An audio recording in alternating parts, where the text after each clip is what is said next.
এই বাইন মাছ যারা খেয়েছেন আপনারা, আমি জানি না আপনারা জানেন কিনা, বাইন মাছ কোথায় থাকে? পানিতে থাকে না কাদায় থাকে? মাশাআল্লাহ, বাইন মাছ থাকে কাদার মধ্যে। কিন্তু এই বাইন মাছ যারা ধরেছে তাদের মুখে শুনেছি আমি যে বাইন মাছ থাকে কাদায়, ওকে যখন ধরে টেনে বের করা হয় কাদার মধ্য থেকে, এক ফোঁটা কাদা ওর গায়ে নাই। এই কলুষিত সমাজ, পাপে ভরপুর, গ্রেট ব্রিটেন, আমেরিকা, পাশ্চাত্য, আমাদের দেশ, সর্বত্র পাপ আর পাপ। এই পাপের মধ্যে বাইন মাছ শুধু খাইয়েন না, ওর কাছ থেকে শিক্ষাও গ্রহণ করেন।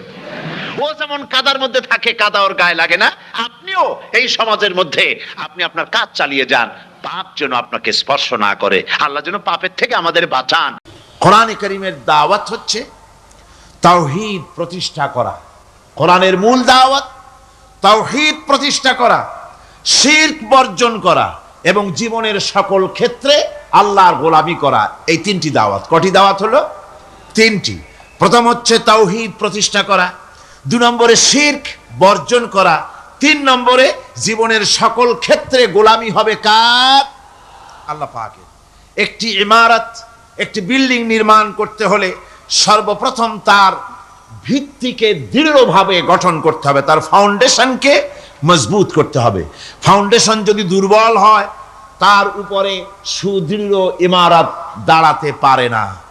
আপনি মনে করেন একটা বিল্ডিং বানাবেন, মাল্টি স্টোর বিল্ডিং, একটি বহুতল বিশিষ্ট একটা দালান বানাবেন। সেই দালানের ভিত্তিটা খুব মজবুত আপনি করলেন না, কিন্তু বিল্ডিংটা নির্মাণ করে তার চতুর্দিকে আপনি প্লাস্টিক পেইন্ট করলেন, তারপরে তাকে সুন্দর করে মোজাইক করলেন, টাইলস ব্যবহার করলেন, এরপরে আপনি অনেক কিছু করলেন এই বিল্ডিং এর জন্য, সুন্দর করে সাজালেন, গোছালেন। কিন্তু বলেন এই বিল্ডিং এর লংজিভিটি, এই বিল্ডিং দীর্ঘদিন টিকে থাকবে, কথা কেউ কি আপনাকে বলবে? বলবে না, যেহেতু আপনার ফাউন্ডেশন নড়বড়ে, ফাউন্ডেশন মজবুত না। ফাউন্ডেশনটা যদি মজবুত হয় আর রং সং যদি কম হয়, কিচ্ছু আসে যায় না, আপনার এই ইমারত দীর্ঘস্থায়ী হবে বলে প্রকৌশলীরা বলবেন। ঠিক অনুরূপভাবে একটি আদর্শিক ইমারতের বেলায়ও একই কথা প্রযোজ্য। একটি আদর্শের ইমারত যদি কেউ গড়তে চায়, তাহলে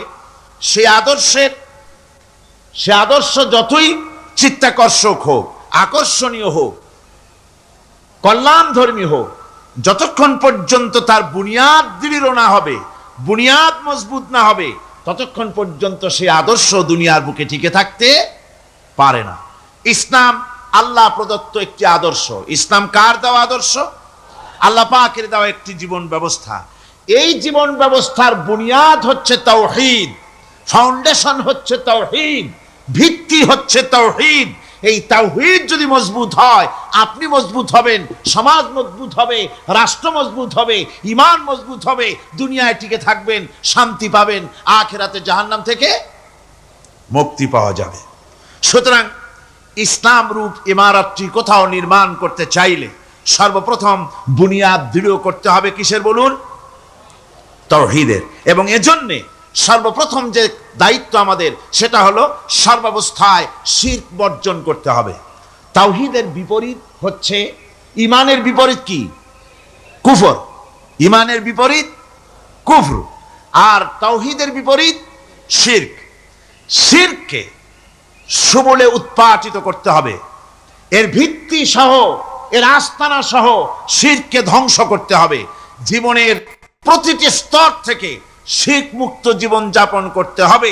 এটাই হলো কোরআনে কারীমের দাওয়াত, এটাই হচ্ছে কোরআনে কারীমের সর্বপ্রথম দাওয়াত।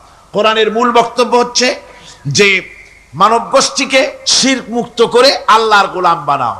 কোরআনে কারীমে আল্লাহ পাক বলছেন, মা খালাকতুল জিন্না ওয়াল ইনসা ইল্লা লিয়াবুদুন, আমি মানব আর জিন জাতিকে সৃষ্টি করেছি শুধু আমার ইবাদতের জন্য।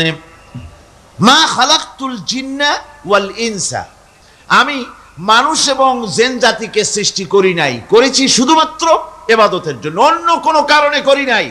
কিসের জন্য করেছি? ইবাদতের জন্য, গোলামির জন্য। এই ইবাদত কাকে বলে? ইবাদত এটি হচ্ছে একটি ব্যাপক অর্থবহ শব্দ। এটা হচ্ছে, ইবাদত হচ্ছে আল্লাহর সন্তুষ্টি অর্জন করা জীবনের সকল ক্ষেত্রে।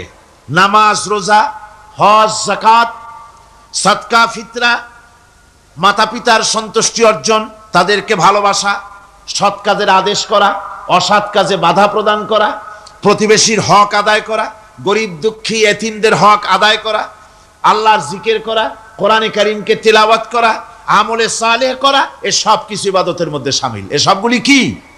ইবাদতের ভেতরে শামিল। এভাবে আল্লাহ এবং তার রাসূলের প্রতি আনুগত্য প্রকাশ করা, আল্লাহর রহমতের আশা করা, আল্লাহকে ভয় করা, আল্লাহর প্রতি বিনয়ী হওয়া এবং আল্লাহর প্রতি একমুখী হওয়া, এই সব কিছুই ইবাদতের মধ্যে শামিল। এগুলি সবই হচ্ছে ইবাদত। এই ইবাদত হতে হবে কেবলমাত্র আল্লাহ পাকের জন্য। আল্লাহ পাক যত নবী পাঠিয়েছেন, সমস্ত নবীরা মানুষদেরকে এই কথা স্মরণ করায় দিতেই পৃথিবীতে এসেছেন। কথা বুঝতে পেরেছেন? আম্বিয়া আলাইহিমুস সালাম দুনিয়ায় এসেছেন আল্লাহ পাকের বান্দাদেরকে এই কথাগুলি স্মরণ করিয়ে দিতে। দেখুন কোরআনে পাক বলছে, লাকাদ আরসালনা নূহান ইলা কওমিহি ফাকালা ইয়া কওমি ইবুদুল্লাহা মা লাকুম মিন ইলাহিন গায়রুহু। আল্লাহ পাক বলেন, আমি নূহকে তার কওমের জন্য অবতীর্ণ করেছি। নূহ আলাইহিস সালাম তার কওমকে ডেকে বলেছেন, হে আমার জাতি, হে আমার সম্প্রদায়, এক আল্লাহ ছাড়া তোমাদের কোনো ইলাহ নাই, তোমাদের কোনো মাবুদ নাই, উপাস্য নাই, এক আল্লাহর গোলামি করো, তার দাসত্ব করো। নূহ আলাইহিস সালাম এই দাওয়াত পেশ করেছেন। হুদ আলাইহিস সালাম সম্পর্কে কোরআন বলছে, ওয়া ইলা আদিন আখাহুম হুদা قال يا قوم اعبدوا الله ما لكم من إله غيره। আমি আদ সম্প্রদায়ের কাছে তাদের ভাই হুদকে পাঠালাম এবং তিনি এসে তার সমাজের কাছে বললেন, ইয়া কওমে, হে আমার জাতি, হে আমার সম্প্রদায়, উবুদুল্লাহ, এক আল্লাহর গোলামি করো, তিনি ছাড়া তোমাদের কোনো ইলাহ নাই, কোনো আইনদাতা নাই, বিধানদাতা নাই, শাসনকর্তা নাই। সালেহ আলাইহিস সালাম সম্পর্কে আল্লাহ পাক বলেন, ওয়া ইলা সামুদ আখাহুম সালিহান ক্বালা ইয়া কওমি ইবুদুল্লাহা মা লাকুম মিন ইলাহিন গায়রুহু। সালেহ আলাইহিস সালামকে তার জাতির কাছে, সামুদ জাতির কাছে তাদের ভাই সালেহকে পাঠালাম। তিনি জাতির কাছে গিয়ে বললেন, হে আমার জাতি, এক আল্লাহর গোলামি করো, তার দাসত্ব করো, তিনি ছাড়া তোমাদের কোনো ইলাহ নাই, আইনদাতা নাই, বিধানদাতা নাই। এভাবে শুআয়ব আলাইহিস সালামকে পাঠানো হলো মাদিয়ানবাসীদের জন্য এবং বলা হলো, তিনি এসে বললেন, হে আমার জাতি, এক আল্লাহ ছাড়া তোমাদের কোনো ইলাহ নাই।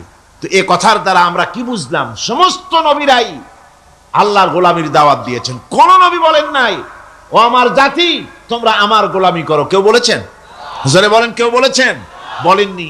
সমস্ত পয়গম্বরের, আম্বিয়া আলাইহিমুস সালাম, সবাই বলেছেন আল্লাহ পাকের গোলামি করো, তার আনুগত্য করো।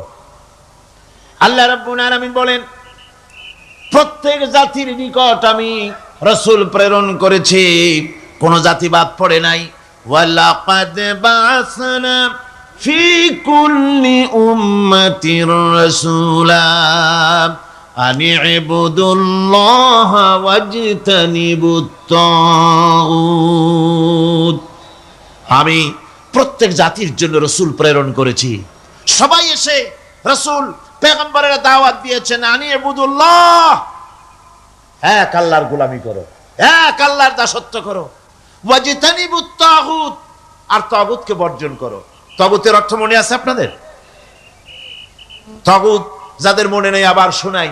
তাগুত বলা হয় সেই শক্তিকে, যে শক্তি শুধু নিজেই আল্লাহর আইন অমান্য করে না, অন্যদেরকেও আল্লাহর আইন অমান্য করতে বাধ্য করে, সেই শক্তিকে বলা হয় তাগুত। আল্লাহ পাকের সমস্ত নবীরা বলেছেন, এক আল্লাহর গোলামি করো, তাগুতকে বর্জন করো। কোরআনে কারীম বলছে, ফামান ইয়াকফুর বিত্তাগুতি ওয়া ইউমিন বিল্লাহি ফাকাদ ইসতামসাকা বিল উরওয়াতিল উসকা লা ইনফিসামা লাহা ওয়াল্লাহু সামিউন আলিম। ফামান ইয়াকফুরু বিত-তাগুত, যারা তাগুতকে অস্বীকার করেছে, ওয়া ইউমিন বিল্লাহ, এবং এক আল্লাহর উপরে বিশ্বাস স্থাপন করেছে, ফাকাদ ইসতামসাকা বিল উরওয়াতিল উসকা, তারা এমন এক মহান, এমন এক দৃঢ় অবলম্বন গ্রহণ করেছে যা তাকেই কোনো কিছুই তাকে ধ্বংস করতে পারবে না, বিচ্ছিন্ন করে দিতে পারবে না, ক্ষতিগ্রস্ত করতে পারবে না, বিপর্যস্ত করে দিতে পারবে না। এমন এক অবলম্বন সে গ্রহণ করেছে। তাগুতকে বর্জন করতে হবে এবং আল্লাহর উপর ঈমান আনতে হবে, আল্লাহর গোলামি করতে হবে। এই কথাই কোরআনে কারীমের মধ্যে আল্লাহ সুবহানাহু ওয়া তাআলা বারবার বলেছেন, গোলামি করতে হবে আল্লাহ পাকের। এই দাওয়াত যখন আমাদের নবী দিলেন, বিশ্ব নবী যখন এই দাওয়াত দিলেন, আল্লাহ রাব্বুল আলামিন তার মুখ থেকে এই দাওয়াত যখন পেশ করালেন, তখন তিনি দাওয়াতটা এভাবে দিলেন। ইয়া কওমি বললেন না। হুজুর কি ইয়া কওমি বলেছেন? কখনো বলেন না। ইয়া কওমি আল্লাহ হুজুরের মুখ দিয়ে কথা বের করার নাই, যেহেতু হুজুর তো আঞ্চলিক নবী নন, হুজুর তো গোত্রভিত্তিক নবী নন, রাসূল করিম সাল্লাল্লাহু আলাইহি ওয়াসাল্লাম কোন ভাষাভিত্তিক নবী নন। রাসূল কি নবী? চিল্লায় কোন না। আল্লাহ পাক কোরআনে কারীমের মধ্যে বলেছেন, কুল ইয়া আইয়ুহান নাসু ইন্নী রাসূলুল্লাহি ইলাইকুম জামিআ। হে নবী আপনি বলুন, ও মানব সকল, ও পৃথিবীর মানব সকল, আমি আল্লাহর পক্ষ থেকে তোমাদের সকলের জন্য আমি নবী হয়ে এসেছি। সকলের জন্য আমি রাসূল। যেহেতু বিশ্ব নবী, সেহেতু তার মুখ থেকে আল্লাহ পাক ইয়া কওমি বের করেন নাই, ও আমার জাতি, তা না। আল্লাহ পাক তার মুখ থেকে ইবাদতের দাওয়াতটা এভাবে তিনি পেশ করালেন, ইয়া আইয়ুহান নাসু উবুদু রাব্বাকুমুল্লাযী খালাকাকুম ওয়াল্লাযীনা মিন ক্বাবলিকুম লাআল্লাকুম তাত্তাকুন। হে মানব সকল, হুজুরের মুখ থেকে আল্লাহ বের করছেন কি? হে মানব সকল, আইয়ুহান নাস, বিশ্বের সর্বকালের সকল যুগের মানুষকে ডাকা হচ্ছে, পৃথিবীর মানব মণ্ডলীকে ডেকে বলা হচ্ছে, আইয়ুহান নাস, হে মানব সকল, উবুদু রাব্বাকুমুল্লাযী খালাকাকুম, ইবাদত করো, গোলামি করো, দাসত্ব করো সেই রবের যে রব তোমাদেরকে সৃষ্টি করেছেন এবং তোমাদের পূর্বপুরুষদেরও যিনি সৃষ্টি করেছেন, তার ইবাদত করো, তার গোলামি করো। এই কথাই আল্লাহ রাব্বুল আলামিন কোরআনে কারীমের বহু জায়গায় ইবাদতের কথা আমাদের শোনায়েছেন। ওয়া কাদা রাব্বুকা আল্লা তা'বুদু ইল্লা ইয়াহু, তোমার রবের পক্ষ থেকে কথা চূড়ান্ত হয়েছে, এ ফয়সালা হয়ে গিয়েছে, সিদ্ধান্ত হয়ে গিয়েছে যে একমাত্র ইবাদত করতে হবে আল্লাহ পাকের। ইবাদত করতে হবে কার? আল্লাহ পাকের। এই ইবাদতের অর্থটা কি? এই ইবাদতের মানে কি? মানে হচ্ছে জীবনের সব জায়গায় গোলামিটা হবে কার? আল্লাহর গোলামি হবে, আল্লাহর আনুগত্য হবে, অর্থাৎ আল্লাহর হুকুম মাফিক জীবন চালাতে হবে। সেই ইবাদত আমরা মনে করেছি নামাজ হচ্ছে ইবাদত, রোজা হচ্ছে ইবাদত, যাকাত হচ্ছে ইবাদত, সদকা ফিতরা ইত্যাদি হতেছে ইবাদত, এগুলিকে ইবাদত মনে করেছি।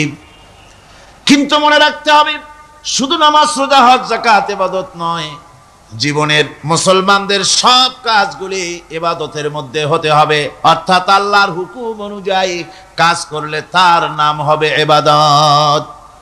জীবনের সমস্ত কাজগুলি আল্লাহর হুকুম মাফিক হওয়ার নামই। আপনি ব্যবসা করতে যাবেন, ওজনে যদি কম না দেন, খাদ্যে যদি ভেজাল না দেন, আর আপনি যদি সততাপূর্ণ ব্যবসা করেন, যতক্ষণ ব্যবসার ওই দোকানে বসা থাকবেন, ফ্যাক্টরিতে বসা থাকবেন, ততক্ষণ পর্যন্ত আপনার ইবাদত হবে।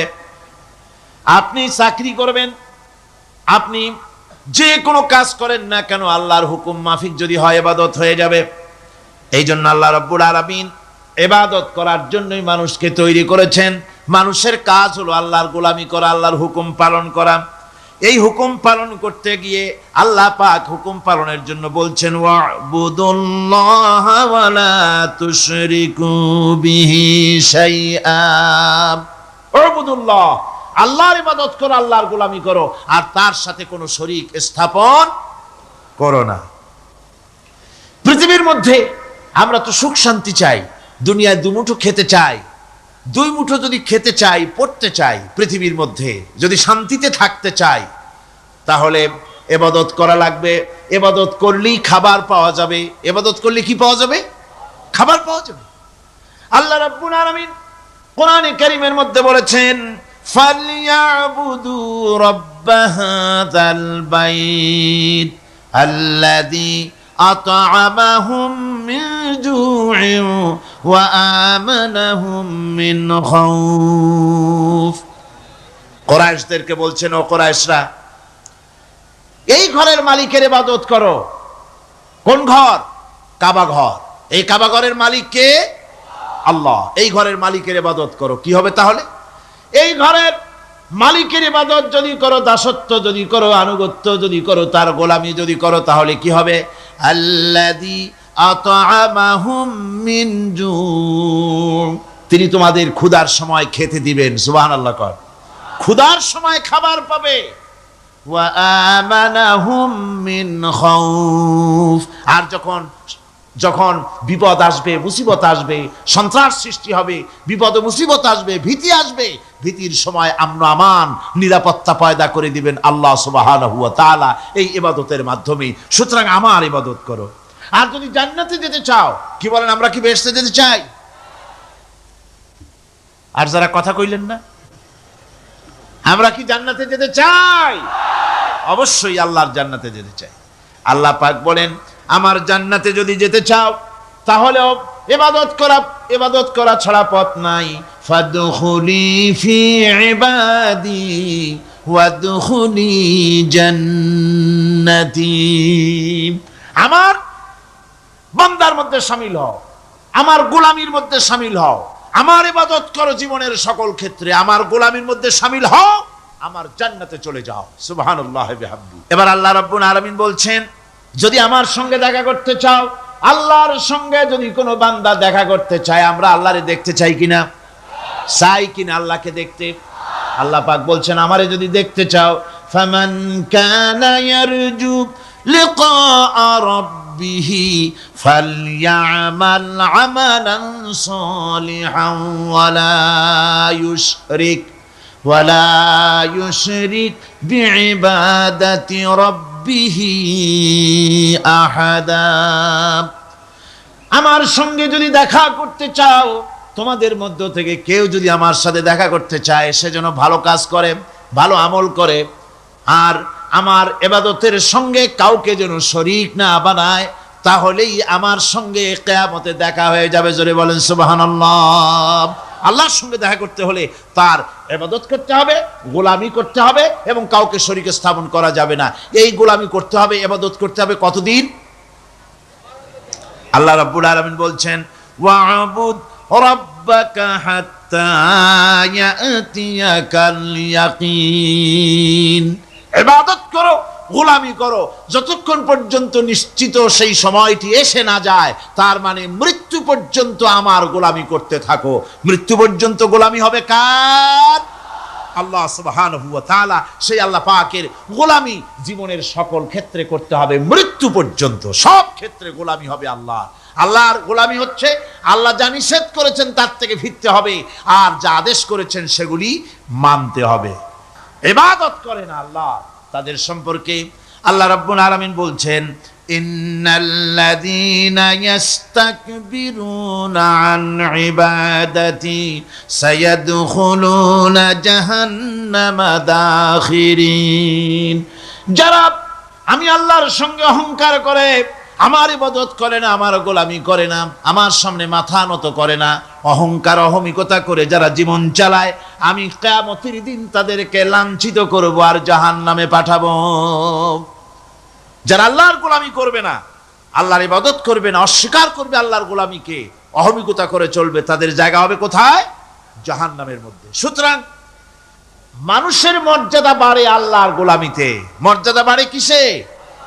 আল্লাহর গোলামিতে। গোলামি করলেই মর্যাদা বাড়বে। এই জন্য আল্লাহ পাক কোরআনে কারীমের মধ্যে সবচেয়ে মাহবুব আল্লাহ পাকের মাহবুব বান্দাদের কথা যখন বলেছেন তখন নাম নেন নাই, আব্দুন শব্দ ব্যবহার করেছেন, গোলাম বলেছেন, বান্দা বলেছেন। আমার বান্দা, বান্দা হচ্ছে মানুষের জন্য সবচাইতে বড় ডিগ্রি আল্লাহর পক্ষ থেকে। আলিম, ওলামা, পীর, বুজুর্গ, সাহাবী, পেগম্বর, নবী, রসুল, সবচাইতে বড় খিতাব হচ্ছে আব্দ। আল্লাহর গোলাম হওয়া, আল্লাহর প্রিয় ডাক হচ্ছে আব্দ। মানুষকে আল্লাহ যাকে সবচেয়ে বেশি ভালোবাসেন, যাদেরকে বেশি ভালোবাসেন তাদেরকে আব্দ বলেছেন। কি বলেছেন বলুন? আব্দ, বান্দা। আল্লাহ পাক এই পৃথিবীতে সবচাইতে বেশি ভালোবেসেছেন কাকে? মুহাম্মদুর রাসূলুল্লাহ সাল্লাল্লাহু আলাইহি ওয়াসাল্লামকে। তাকে আল্লাহ পাক সবচাইতে বেশি ভালোবাসেন। এবার দেখুন আল্লাহ রাব্বুল আলামিন তার হাবিবকে কি নাম দিয়ে ডাকতেছেন? নাম নেন নাই, নবী এবং রাসূলও বলেন নাই। কোরআনে কারীমের ভিতরে রব্বুল আলামিন তার হাবিবকে আব্দ বললেন। যেমন দেখুন, ইন কুনতুম ফি রাইবিম মিম্মা নাযালনা আলা আবদিনা, আমি যে কিতাব নাজিল করেছি আমার বান্দার উপরে, তোমাদের যদি সন্দেহ হয়, এই যে বান্দা আমার আব্দের উপরে নাজিল করেছি, এই আব্দকে মুহাম্মদুর রাসূলুল্লাহ সাল্লাল্লাহু আলাইহি ওয়াসাল্লাম আব্দ, অর্থাৎ সবচেয়ে প্রিয় ডাক হচ্ছে আল্লাহর পক্ষ থেকে বান্দার জন্য আব্দ। স্নেহপূর্ণ নাম, স্নেহপূর্ণ ডাক, মহব্বতপূর্ণ ডাক। অন্য আয়াতে আমরা দেখতে পাই, তাবারাকাল্লাযী নাযালাল ফুরকানা আলা আবদিহি লিয়াকুনা লিল আলামিনা নাযীরা। অতীব বরকতপূর্ণ সেই মহান সত্তা যিনি তার বান্দার উপরে ফুরকান নাজিল করেছেন। হুজুরের নাম নেন নাই, রাসূল বলেন নাই, বলেছেন আব্দ। কি বলেছেন? আব্দ, আমার বান্দা। এরপরে আল্লাহ রাব্বুল আলামিন অন্য আয়াতে বলেছেন, সুবহানাল্লাযী আসরা বিআবদিহি লাইলাম মিনাল মাসজিদিল হারামি ইলাল মাসজিদিল আকসা। সমস্ত দুর্বলতা, অক্ষমতা থেকে মুক্ত সেই মহান সত্তা যিনি তার বান্দাকে রাতের একটি অংশে ইসরা করিয়েছিলেন। এখানে আব বলে আল্লাহ পাক বুঝিয়েছেন কার কথা? কার কথা বুঝালেন? রাসূল করিম সাল্লাল্লাহু আলাইহি ওয়াসাল্লামের কথা, তার কথাই বুঝালেন, তিনি হচ্ছেন আব। সুতরাং গোলামিটা করতে হবে সব ক্ষেত্রে। গোলামিটা হচ্ছে না আমাদের গোলামি হচ্ছে না। আমাদের জমিনে আমরা জমিন চাষ করি, আল্লাহর গোলামি সেখানে করি না। জমিন চাষ করতে গিয়ে, লাঙ্গল দিয়ে চাষ করতে গিয়ে পরের জমিনের আইল ঠেলে না, এমন এলাকা খুব কম আছে। অবশ্য চট্টগ্রামের কথা ভিন্ন, এখানে ঠেলাঠেলি করে না, এখানেও করে। তো কেমন গোলাম হলাম? জমিনে চাষ করতেছি, পরের জমিনের আইল ঠেলতেছি, যা নিষেধ করা হয়েছে আমরা সেটা করতেছি। আল্লাহ নিষেধ করছেন সুদ খেও না, আমরা সে সুদের মধ্যে যাচ্ছি। আল্লাহ নিষেধ করেছেন জুয়া খেলতে, সেই জুয়া খেলা হচ্ছে। মদ খেতে নিষেধ করেছেন, সেই মদ খাওয়া হচ্ছে। অর্থাৎ যা যা নিষেধ করা হয়েছে সমাজের মধ্যে সেগুলি বেশি করে চলতেছে, ঠিক কিনা? তাহলে কি বান্দা হতে পারলাম? বান্দা হতে পারি নাই, গোলাম হতে পারি নাই। গোলাম হতে হবে আল্লাহ পাকের। কি হতে হবে যখন? গোলাম হতে হবে জীবনের সকল ক্ষেত্রে। আল্লাহর হক বান্দার উপরে কি, আর বান্দার উপরে আল্লাহর হক কি, এ ব্যাপারে একটি হাদিস এসেছে। ওয়ান মুআজ বিন জাবাল রাদিয়াল্লাহু তাআলা আনহু قال كنت رديف النبي صلى الله عليه وسلم على حمار فقال لي يا معاذ أتدري ما حق الله على العباد وما حق العباد على الله। হযরত মুআজ বলছেন, আমি রাসূল করিম সাল্লাল্লাহু আলাইহি ওয়াসাল্লামের গাধার পৃষ্ঠে হুজুরের পেছনে বসা ছিলাম। হুজুর আমাকে জিজ্ঞেস করলেন, মুআজ তুমি কি জানো বান্দার উপরে আল্লাহর হক কি আর আল্লাহর উপরে বান্দার হক কি? কুলতু আল্লাহু ওয়া রাসূলুহু আ'লাম, বললাম আল্লাহ এবং তার রাসূল খুব ভালো জানেন। আমি কি করে জানবো? আল্লাহ এবং তার রাসূল খুব ভালো জানেন। قال حق الله على العباد أن يعبدوه ولا يشركوا به شيئا।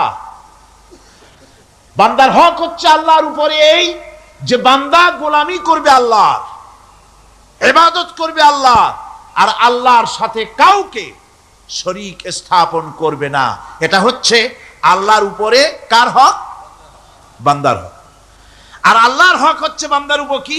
ওয়া হাক্কুল ইবাদি আলাল্লাহ আল্লাহ ইউআযযিবা মান লা ইউশরিকু বিহি শাইআ। বান্দার উপরে আল্লাহর হক হচ্ছে যে বান্দা আল্লাহর গোলামি করবে আর শরীক স্থাপন করবে না আল্লাহর সাথে, আল্লাহ তাকে শাস্তি দিবেন না। সুবহানাল্লাহি ওয়া বিহামদিহি। আল্লাহ তাকে আযাব দিবেন না, আল্লাহ তাকে শাস্তি দিবেন না। সুতরাং তাওহীদের আকীদা মজবুত হতে হবে। আখিরাতের কামিয়াবি এর উপরে নির্ভরশীল। আমরা যদি আখিরাতে কামিয়াবি চাই, কি বলেন, আখিরাতে কি আমরা জীবনের সফলতা চাই? জোরে বলেন, সফলতা চাই। আখিরাতের কামিয়াবি যদি চাই, জাহান্নাম থেকে যদি বাঁচতে চাই, বেহেশতে যদি যেতে চাই, তাহলে আকীদাকে মজবুত করতে হবে। আল্লাহর সাথে কাউকে শরীক স্থাপন করা যাবে না। এবং আল্লাহ সৃষ্টিকর্তা, কোরআনে পাকের শিক্ষা অনুযায়ী আল্লাহরে বিশ্বাস করি, এতটুকুন কথা বললেই তাওহীদের হক আদায় হয় না। তাওহীদের হক হচ্ছে আল্লাহ পাককে সৃষ্টিকর্তা, পালনকর্তা, বিধানদাতা, রিজেক দাতা, কল্যাণদাতা সবকিছু হিসাবে মানতে হবে কাকে? আল্লাহ পাককে। জোরে সরে বলুন, কাকে মানতে হবে? সমস্ত ক্ষমতা হচ্ছে আল্লাহ। সমস্ত ক্ষমতা কার? আল্লাহর নাম নিতে শরম করে নাকি? তাহলে জোরে সরে কোন সমস্ত ক্ষমতা কার? আল্লাহ রাব্বুল আলামিনের এত বড় ক্ষমতা, সাগরকে নগর বানাতে পারেন, নগরকে সাগর বানিয়ে দিতে পারেন, এতিমকে রাষ্ট্রের মালিক বানায় দিতে পারেন, ধনীকে গরিব বানায় দিতে পারেন, গরিবকে ধনী বানায় দিতে পারেন, মৃত্যুকে জিন্দা করতে পারেন, জিন্দাকে মৃত্যু করে দিতে পারেন, পথের লোককে ধরে প্রেসিডেন্ট বানায় দিয়া ফুলের মালা দিয়া গলা থেকে পা পর্যন্ত ভরে দিতে পারেন। আবার আল্লাহ যদি নারাজ হয়ে যান, প্রেসিডেন্টের ফুলের মালার পরিবর্তে জুতার মালা গলায় দিয়া জেলখানার মধ্যে ঢুকাইয়া দিতে পারেন। সেজন্য আমি কোরআন আমাদেরকে কি শিখালো সেই কথাই বলছি। আল্লামাল কোরআন, কোরআন কি শিখাইছে? তাবিজ শিখায় নাই। কোরআন আমাদেরকে শুধুমাত্র মাথা ঝুলে ঝুলে তেলাওয়াত এটা শিখায় না। কোরআন তেলাওয়াত করতে হবে, বুঝতে হবে, আমল করতে হবে। কোরআন শিখাচ্ছে। কে শিখাচ্ছে? কোরআন। তার মানে কে? আল্লাহ। কে শিখাচ্ছেন? আল্লাহ সুবহানাহু ওয়া তাআলা শিখাচ্ছেন। বান্দা শোনো ভালো করে। ওয়াইয়ামসাসকাল্লাহু বিদুররিন ফালা কাশিফা লাহু ইল্লা হুয়া। আল্লাহ যদি তোমার কোনো ক্ষতি সাধন করতে চান, তাহলে সেই ক্ষতি থেকে তোমাকে কেউ রক্ষা করতে পারবে না। এটা হবে ঈমান। এটা কি? এই ঈমান যদি মনের মধ্যে আসে, আপনি বিরাট শক্তিশালী বিপ্লবী শক্তিতে পরিণত হয়ে যাবেন। আপনার যদি ঈমান থাকে যে দুনিয়ার কোন গুলির উপরে, কোন বুলেটের উপরে যদি আমার নাম লেখা থাকে, সারা পৃথিবী ওই গুলিবিদ্ধ হওয়া থেকে আমাকে বাঁচাইতে পারবে না। আর কোন গুলির উপরে, কোন বুলেটের উপরে যদি আমার নাম লেখা না থাকে, তাহলে গোটা বিশ্ব একযোগে প্রচেষ্টা করেও আমাকে গুলিবিদ্ধ করতে, এটার নাম কি? ঈমান। তাই আল্লাহ বলছেন যে আমি যদি কারো ক্ষতি করি, তাহলে এই ক্ষতি থেকে তাহলে তাকে কেউ বাঁচাইতে। ওয়াইয়ামসাসকা বিখাইরিন ফাহুয়া আলা কুল্লি শাইইন কাদির। আর আল্লাহ রাব্বুল আলামিন যদি কারো কল্যাণ করতে চান, তাহলে তার কল্যাণকে কেউ ফিরায় দিতে পারে না। কল্যাণ থেকে কেউ তাকে কল্যাণ থেকে মাহরুম করে দিতে পারে না। তার মানে হলো, আল্লাহ যদি কাউকে চুল ধরে, মাথা ধরে, কল্লা ধরে উপরের দিকে টানে, আর দুনিয়া যদি তার পাও ধরে নিচের দিকে টানে, তাহলে দুনিয়া পারবে? পারবে? আল্লাহ কল্যাণ করতে চাইলে কেউ ঠেকাইতে পারবে না, আর আল্লাহ অকল্যাণ করতে চাইলেও তার থেকেও কেউ বাঁচতে। ওয়া হুয়াল কাহিরু ফাওকা ইবাদিহি ওয়া হুয়াল হাকীমুল খাবীর। তিনি তার বান্দাদের উপরে একচ্ছত্র আধিপত্য রাখেন, একচ্ছত্র ক্ষমতার অধিকারী তার বান্দার উপরে, সমস্ত জিনিসের উপরে তিনি ক্ষমতা রাখেন। তিনি মহান বিজ্ঞানময়। এই তাওহীদ খুঁজে নিতে হবে। তাওহীদ অর্থাৎ আল্লাহ পাককে সমস্ত ক্ষমতার মালিক মনে করতে হবে। দেখুন, আমাদের জাতির পিতা কে? আমাদের জাতির পিতা মনে আছে তো? ভুল টুল করেন না তো? ভুল টুল করবেন না। আমাদের জাতি আত্মভোলা, মাঝে মধ্যে ভুল টুল করিয়ে বসে, আন্দাজে ভান্দাজে একটা বানায় বসে।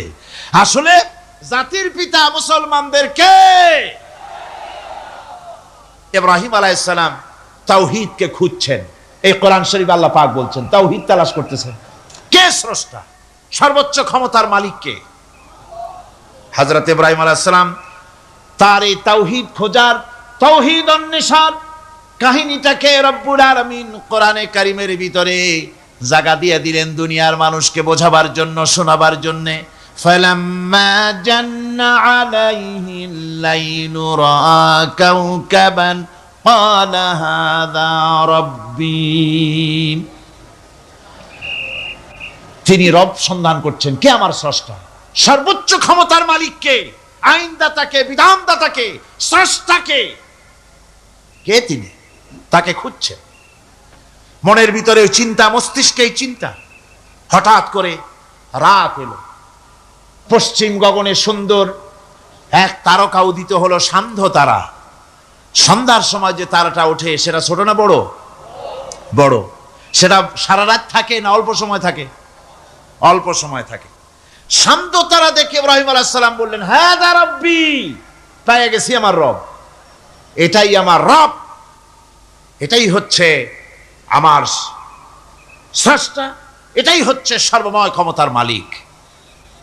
আল্লাহ পাক বলেন, ইব্রাহিম আলাইহিস সালাম তাকিয়ে থাকলেন। কিছুক্ষণ পরে এই তারকা যখন অস্তমিত হয়ে গেল, ইব্রাহিম আলাইহিস সালাম তখন বললেন, ফালাম্মা আফালা ক্বালা লা উহিব্বুল আফিলিন। যে জিনিস অস্তমিত হয়ে যায় তাকে আমি মহব্বত করি না, পছন্দ করি না, সে রব হতে পারে না। যে রব হবে তার আবার উদয় অস্ত কিসের? কিছুক্ষণ পরে চন্দ্র উদিত হলো, চাঁদ দেখে ইব্রাহিম আলাইহিস সালাম বললেন, ফালাম্মা রাআল কমারা বাযিগান ক্বালা হাযা রাব্বী। চাঁদ দেখে বললেন, এটাই আমার রব, এটাই আমার স্রষ্টা, এটাই আমার বিধানদাতা। ফালাম্মা আফালা ক্বালা লাইন লাম ইয়াহদিনি রাব্বী লাআকুনান্না মিনাল কওমিদ দাল্লিন। চাঁদ যখন অস্তমিত হয়ে গেল, ইব্রাহিম আলাইহিস সালাম তখন বললেন, আমার প্রকৃত পক্ষের যিনি প্রভু, যিনি আমার রব, তিনি যদি আমারে সত্যিকারের পথ না দেখান তাহলে আমি গোমরাহ হয়ে যাব, গোমরাহদের পথভ্রষ্টের অন্তর্ভুক্ত হয়ে যেতে পারি। চিন্তা করতেছেন আমার রবকে। তারকা দেখলাম অস্তমিত হয়ে গেল, চাঁদ দেখলাম ডুবে গেল, তাহলে আমার রবকে? সকাল চলে যাওয়ার পর যখন দেখলেন পূর্ব দিগন্ত থেকে সূর্য উদিত হয়েছে ডগমগ করে, সূর্যকে দেখে তিনি বললেন, ফালাম্মা রাআশ শামসা বাযিগাতান ক্বালা হাযা রাব্বী হাযা আকবার। সূর্যকে দেখে বললেন, এটাই আমার রব, আর এটাই বড় রব। যেহেতু চাঁদের আলো ছিল স্নিগ্ধ, সূর্যের আলো অত্যন্ত প্রখর, চাঁদের দিকে তাকানো যেত, সূর্যের দিকে তাকানো যায় না। এটাই আমার রব এবং বড় রব। হযরত ইব্রাহিম আলাইহিস সালামের এই ভুলও ভেঙে গেল। সন্ধ্যার আগমনে সূর্য যখন অস্তমিত হয়ে গেল, ইব্রাহিম আলাইহিস সালাম তখন ঘোষণা করলেন, ফালাম্মা আফালাত ক্বালা ইয়া কওমি ইন্নী বারিউম মিম্মা তুশরিকুন। সূর্য অস্তমিত হয়ে গেলে পরে তিনি বললেন, ইয়া কওমে, ও আমার জাতি, তোমরা যে জিনিস দিয়ে শিরক করো আল্লাহ রাব্বুল আলামিনের সাথে, আমি তার থেকে সম্পূর্ণ মুক্ত। আমি তোমাদের অন্তর্ভুক্ত, মুশরিক নই। আমার রবকে আমি চিনে ফেলেছি, সুবহানাল্লাহ, আমার রবকে আমি চিনেছি। ইব্রাহিম আলাইহিস সালাম ঘোষণা করলেন, ইন্নী ওয়াজ্জাহাতু ওয়াজহিয়া লিল্লাযী ফাতারাস সামাওয়াতি ওয়াল আরদা হানিফা। জানেন আপনারা এটা? পড়েন, ইন্নী ওয়াজ্জাহাতু ওয়াজহিয়া লিল্লাযী ফাতারাস সামাওয়াতি ওয়াল আরদা হানিফা ওয়া মা আনা মিনাল মুশরিকিন।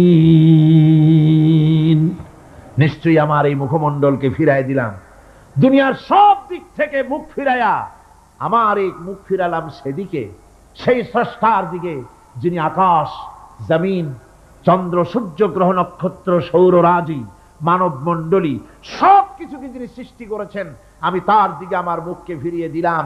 তিনি ছাড়া কোনো রব নাই, প্রভু নাই, আর আমি মুশরিকদের অন্তর্ভুক্ত নহি। হযরত ইব্রাহিম আলাইহিস সালাম তাওহীদকে বুঝে ফেললেন, আল্লাহকে চিনে ফেললেন। আমার বন্ধুগণ, আজ মুসলমান হয়ে আমরা আল্লাহকে চিনতে পারি নাই, আল্লাহর ওয়াহদানিয়তকে আমরা বুঝতে পারি নাই। একদিকে আমরা মুসলমানও, আর একদিকে আমরা মূর্তিও গড়ি, আবার মূর্তির পূজাও আমার মুসলমানেরা করে থাকে। জোরে কন নাউজুবিল্লাহ। ভাস্কর্যের নাম করে, চেতনার নাম করে শহরে শহরে, বিশ্ববিদ্যালয়ের অঙ্গনে মূর্তি বানানো হতেছে, আর বলা হচ্ছে অমুক চেতনা, এটা অমুকের চেতনা, তমুকের চেতনা, এটা ভাস্কর্য বলা হতেছে। আসলে সমস্ত মূর্তি হতেছে মূর্তি। এই মূর্তিগুলি বিনাশ করার জন্যই আল্লাহর নবী এসেছিলেন। হুজুরকে প্রশ্ন করা হয়েছে, লিমা বয়স্তা, কেন প্রেরিত হয়েছেন, দুনিয়ায় কেন এসেছেন? নবী বলেছেন, বয়স্তু লিকাসরিল আসনাম, এসেছি পৃথিবীর বুকে মূর্তি বিনাশ করার জন্য। জোরে বলেন সুবহানাল্লাহ। মূর্তি ধ্বংস করার জন্য এসেছি। বন্ধুগণ, আল্লাহর ইবাদত পরিপূর্ণভাবে আল্লাহর জন্যই হতে হবে। মূর্তির সাথে, মূর্তি তৈরি করার সংস্কৃতির সাথে মুসলমানদের কোনো সম্পর্ক থাকতে পারে না। জোরে বলেন, পারে? পারে না। বিশ্ববিদ্যালয়ের অঙ্গনে, রাস্তার মোড়ে মোড়ে চেতনার নাম করে মূর্তি যারা বানাচ্ছেন গায়ের জোরে, আল্লাহর কসম, আল্লাহর দরবারে উঠতে হবে একদিন, সেদিন মজা টের পাবে। কারে বলে চেতনা? মূল চেতনা তো সেদিন জাগ্রত হবে। আজকে তো আসল চেতনা আসে নাই, চেতনা হবে সেই দিন। চেতনা কারে কয়? চেতনা কত প্রকার এবং উহা কি কি উদাহরণ শহরে বুঝাইয়ে দেওয়া হবে। আমার ভাইরা, মাথা জায়গায় যেয়ে দেখবেন কি, শুধু মাথাই দেখবেন, আপনারও একটা মাথা, দেখবেনও মাথা। আল্লাহ পাক তো গোটা ময়দান ভরে দিয়েছেন, আলহামদুলিল্লাহ। আমি প্রথম দিন বলেছিলাম